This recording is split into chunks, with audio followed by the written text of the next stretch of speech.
Video ini gue akan coba membahas perjalanan investasi gue di Bitcoin di aplikasi Peluang selama 1 tahun, 4 bulan, 2 minggu. Kira-kira apa yang terjadi di 1 tahun, 4 bulan, 2 minggu ini? Selain daripada itu, gue juga ingin memberitahu ke kalian ya sudut pandang gue pribadi soal cryptocurrency yang katanya scam. Nah, ini gue pernah omongin sih sebelumnya, cuman mungkin gue akan omongin lagi dengan bahasa yang lebih lugas juga. Nah, buat kamu semua yang penasaran, simak video ini sampai habis.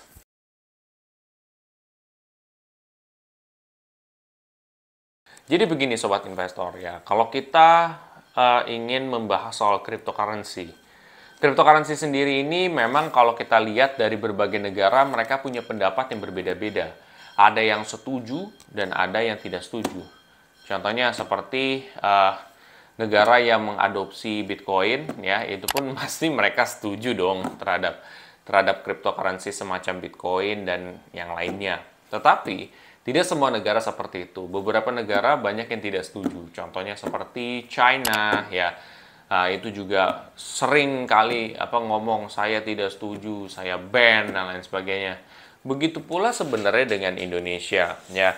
Indonesia juga untuk menjadi cryptocurrency tidak di-accept. Jadi memang di-ban juga untuk jadi untuk jadi currency. Tetapi kalau untuk investasi tidak. Ya, kamu tahu sendiri ya, itu ada lembaga ya dari Kementerian Perdagangan namanya adalah Bapepti ya.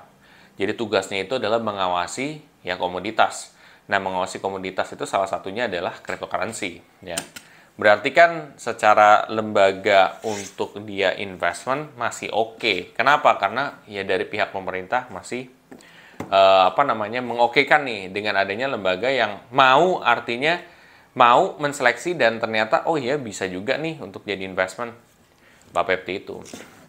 Ya, oke di satu sisi. Nah, ini akan berkaitan erat sekali ya dengan yang akan gue bahas hari ini, di mana gue ingin membahas lebih dalam soal pendapat gue ya soal cryptocurrency itu scam atau enggak. Jadi scam atau enggak ini sebenarnya jawabannya adalah pro dan kontra. Jadi ada sebagian orang yang menganggap ini scam, ada sebagian juga yang tidak. Ya, orang yang tidak menganggap ini adalah opportunity, dan orang yang menganggap ini scam adalah pembodohan publik. Ya, lu bego lo, ngapain lo? Pakai cryptocurrency? Udah turunnya drastis, udah begini, nggak ada aset fundamental lah, atau misalkan oh ini nggak jelas lah, ini pemiliknya siapa? Kan seperti itu. Ada aja pendapat berbeda-beda. Ya. Di sini itu sesuatu hal yang wajar sih, itu di dalam investment itu pun hal yang wajar. Apalagi ini adalah sesuatu yang masih tergolong baru ketimbang dengan investment yang lain seperti saham, reksadana, itu kan lebih dahulu dibandingkan dengan cryptocurrency. Nah, kalau untuk pendapat gue pribadi, scam atau enggak masih pro dan kontra. Gue pun juga nggak tahu, ya nggak tahu. Cuman what I do know, yang gue tahu kalau misalkan dia scam itu, ini gue kasih tahu ya, kalau dia scam itu adalah dia tidak akan ngomong di depan ya, projectnya tuh seperti apa dan bakal kayak gimana dan masuk akal atau tidak, dia tidak akan ngomong, dia tidak akan bikin white paper dan tidak akan ada lembaga pengawas yang dia mengaccept itu gitu. Terutama lembaga pengawas yang gak usah jauh-jauh lah, yang ada di dalam Indonesia sendiri. Dia belum tentu mau nge-save itu. Jadi menurut gua ya ini belum tentu bisa dibilang scam ya. Karena sistem scam yang gua tahu ya dalam investment, dan beberapa kali gue ngebongkar investasi bodong sebelum para pakar ngomong ya soal investasi itu bodong 7 bulan sebelum ya, seperti kasusnya B ya, aplikasi B ya kan. Terus juga gue sempat udah bilang, itu ada recordnya di YouTube gue juga. Terus juga banyak juga gue bongkar ada investasi yang lain namanya A juga, itu juga gue sempat omongin sebelum itu kejadian. Jadi banyak itu investment yang gue bongkar sebelum kejadian. Nah, mereka tuh punya pattern yang sama, guys. Pattern yang sama itu apa sih ya? Pattern yang gue pelajarin mereka sama itu adalah mereka tuh nggak ngomong gitu. Mereka nggak ngomong to the point, sistemnya bakal seperti apa, dan ya nggak make sense aja gitu. Nggak make sense di kepala gue gitu. Di kepala kalian juga harusnya nggak masuk akal. Itu ya. Masalah dia, terus juga kadang-kadang mereka tuh kalau yang penipuan, mereka kan bilang, oh iya masih di dalam perizinan oleh lembaga pengawas. Nah itu hati-hati tuh. Orang yang kayak gitu, itu bisa jadi, dia memang bisa jadi tidak penipuan, tetapi kalau dia tidak diterima sama lembaga pengawas, lu juga jadi kena akibatnya. Ya dana lu bisa bermasalah. Tetapi kalau lu yang jelas-jelas dan dia sudah diterima oleh lembaga pengawas, ya berarti dia tuh udah satu step lebih aman sebenarnya. Kayak misalkan cryptocurrency, dia diterima Bapepti. Wah, berarti udah dia melewati serangkaian ya pengujian dulu apakah dia memang layak dibilang cryptocurrency yang oke.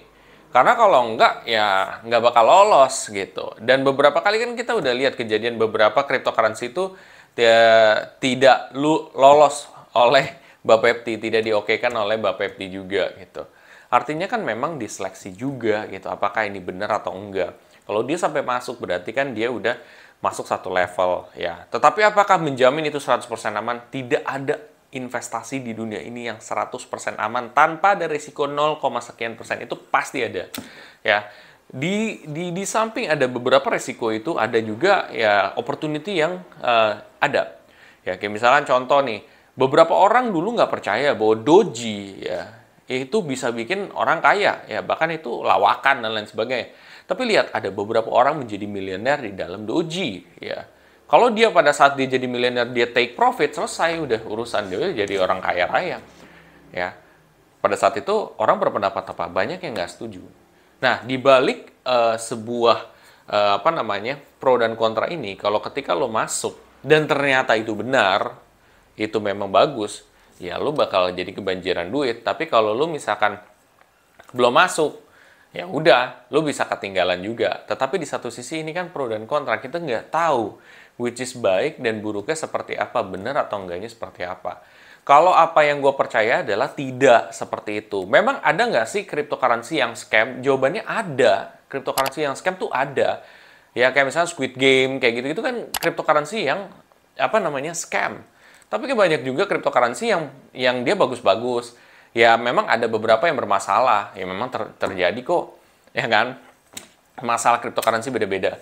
Tetapi rata-rata ya mereka masih bagus, masih ada demand-nya, masih mereka banyak yang ngelihat ada opportunity. Walaupun Elon Musk katanya dia ngedump Bitcoin lah dan lain sebagainya. Well, sampai sekarang Bitcoin pun masih tetap mencoba untuk naik dan masih bisa naik. Padahal Elon Musk sudah berpendapat berbeda lagi.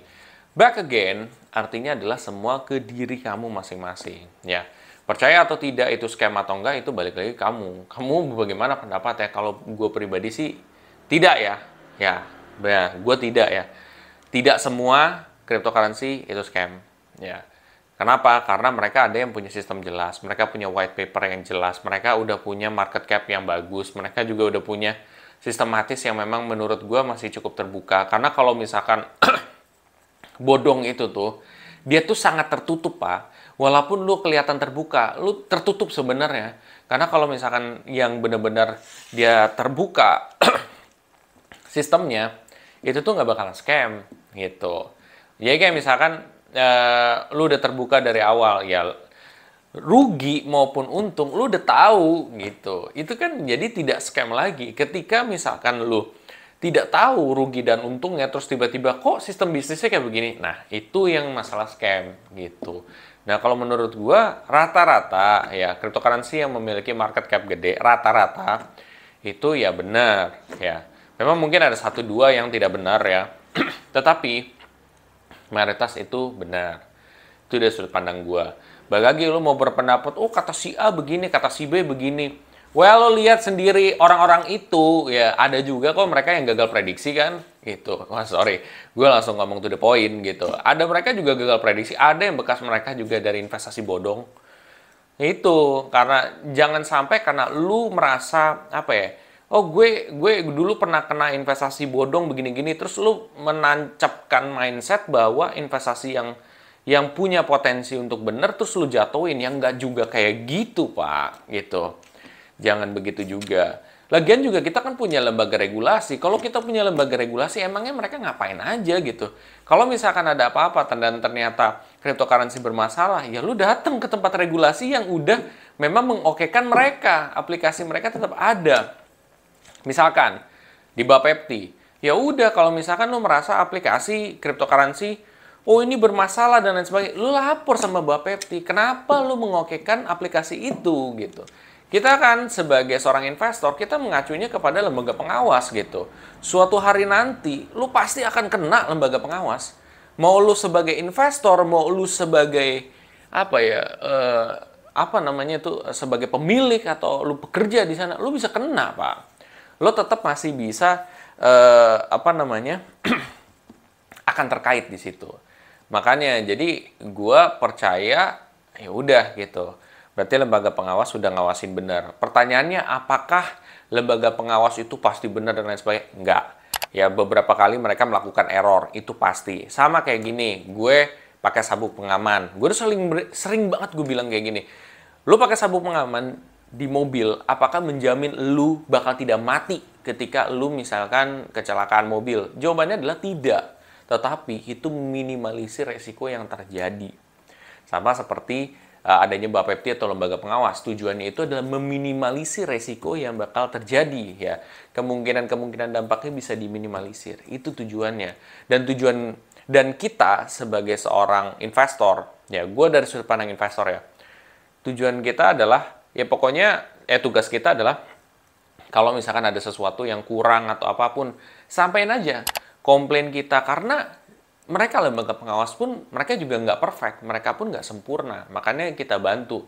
Nah, si lembaga pengawas juga harus bisa terima bahwa kritikan itu akan datang dari investor, karena mungkin kelengahan mereka, ya mereka kan juga human, mereka pun juga manusia, mereka juga butuh masukan seperti itu, supaya untuk menjadi lembaga yang baik.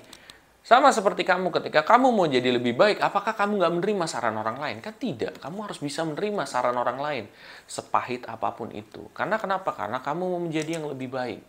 Menjadi yang lebih baik bukan berarti kamu sempurna. Sama seperti itu. Ya, jadi kita ngomongin cryptocurrency seperti itu. Jadi, lu jelas ya pendapat gue soal cryptocurrency itu gimana, pro dan kontranya gimana. Kalau yang gue percayai itu benar, ya. Tetapi tidak semuanya itu benar. Ada beberapa yang scam juga.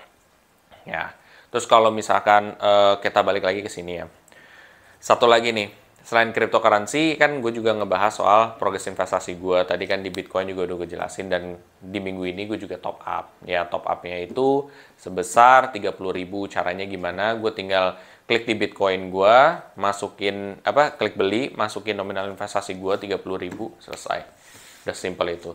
Itu adalah perjalanan investasi gue dan tidak wajib untuk kamu ikuti. Kalau kamu mau merasa mulai investasi dan siap dengan menerima resiko dan potensi keuntungannya, silahkan.